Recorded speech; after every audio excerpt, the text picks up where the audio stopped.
On dit que l'argent ne circule plus. C'est vrai. Mais cet argent qui circulait et qui ne circule plus, est-ce que c'est le salaire des uns et des autres? Est-ce que c'est le prix de vente du maïs, de l'igname, du manioc, du coton des uns et des autres? Chacun continue d'avoir son salaire. Chacun continue d'avoir l'argent de ce qu'il a vendu au marché. Mais quel est cet argent qui circulait et qui ne circule plus? Quel est cet argent que le député, le ministre, le maire, le directeur de société, quel est cet argent qu'il n'a plus et qui fait que quand il vient maintenant à Savet, il ne peut plus distribuer et que cet argent maintenant ne circule plus? C'est de l'argent volé. Il faut oser le dire. Nous sommes tous responsables de ça.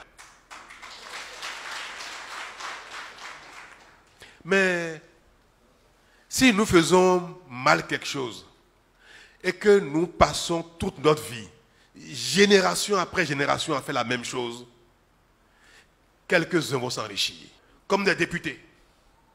Quelques-uns comme des ministres. Quelques-uns comme des maires vont s'enrichir. Et les autres vont rester toujours des mendiants.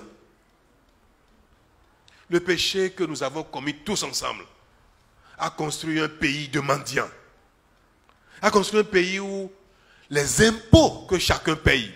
Parce que ici dans cette salle, quand vous achetez un habit, quand vous achetez une chaussure, même le pauvre qui achète à la friperie, quand il achète pour 500 francs CFA d'une chemise à la friperie, il paye des impôts.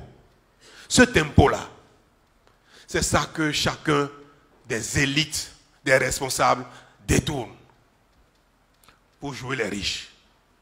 C'est l'argent des Béninois, des plus pauvres, qui n'ont pas l'eau, qui n'ont pas de piste rurale pour évacuer leurs marchandises, qui n'ont pas d'électricité,